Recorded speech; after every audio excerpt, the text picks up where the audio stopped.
We began today's show with a Beijing exhibition that celebrates the works of Chinese architect Liang Sicheng, who was regarded as a pioneer of architectural history, cultural heritage protection, and urban planning.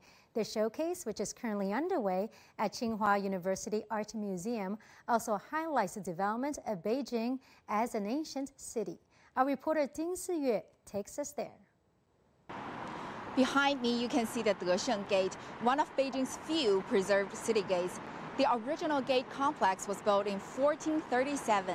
Today, only the archery tower and the Barbican are still standing. They are listed as important heritage sites under state protection.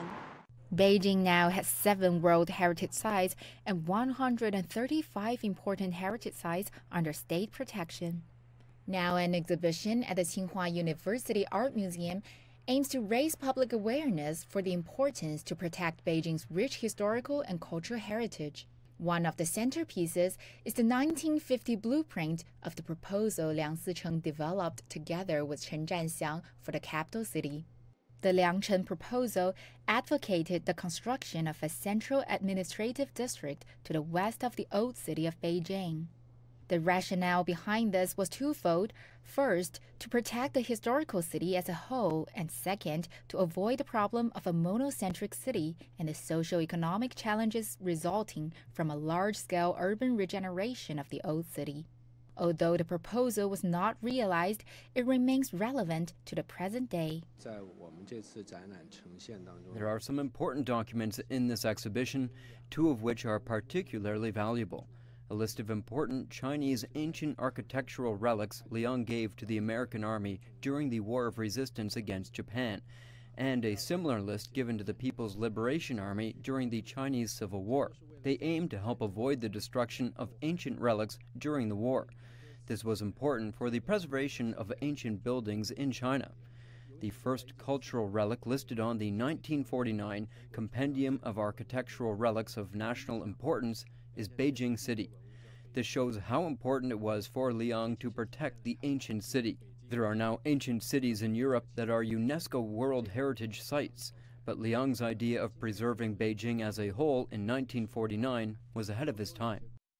As a pioneer of cultural heritage protection, Liang never ran away from challenges.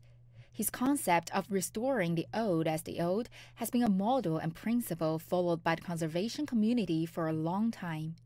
Here in this exhibition hall, we can also find the protection and repair plans by Liang Sicheng on various famous heritages, including the Wenyuan Library in the Forbidden City in Beijing and the Temple of Confucius in Qufu, Shandong Province. Liang's ideas on urban planning and cultural heritage conservation were actually ahead of his time. In this exhibition, we present historical documents and let people make their own judgments. I think this is the best way to teach people about their cultural heritage. The Beijing municipal government recently approved the 14th five-year plan for the protection and development of the city's famous historical and cultural relics. The plan proposed a policy of vacating, protecting, utilizing, and opening up cultural relics. History and culture are the soul of a city. How to better protect and inherit past legacies will always be an important question to ask in city construction and development. Ding Siyue, CGTN, Beijing.